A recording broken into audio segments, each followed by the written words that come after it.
गईला के बाद कौन से तो होई रे पगली हईते घरे होलिया में भेंट होई रे पगली हईते घरे होलिया में भेंट होई रे संगवा खेले खातिर मनवा गवाही दे तो होई रे संगवा खेले खातिर मनवा गवाही दे तो होई रे पगली अइते घरे होलिया में भेंट होई रे पगली अइते घरे होलिया में भेंट होई रे।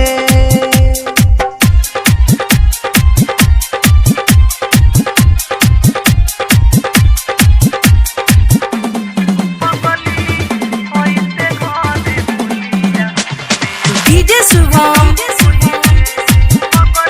सुमेरपुर।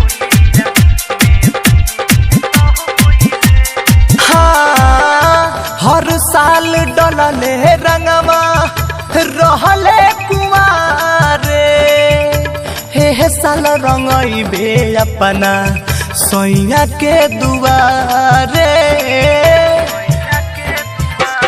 हाँ हाँ हर साल डलले रंगवा रहले कुआरे हे साल रंगइबे अपना सैया के दुआरे सजल रंगवा से अबिरिया के पले तो होई रे सजल रंगवा से अबिरिया के पले तो होई रे पगली हईते घरे होलिया में भेंट होई रे पगली हईते घरे होलिया में भेंट होई रे।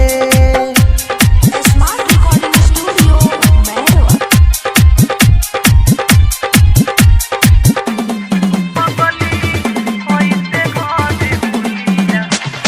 डीजे शुभम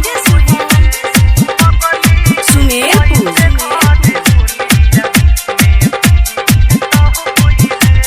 हाँ फगुआ में अगुआ पवन कैल सविदाई धर्मेंद्र देहाती से गलिया लेबे का रंगाई।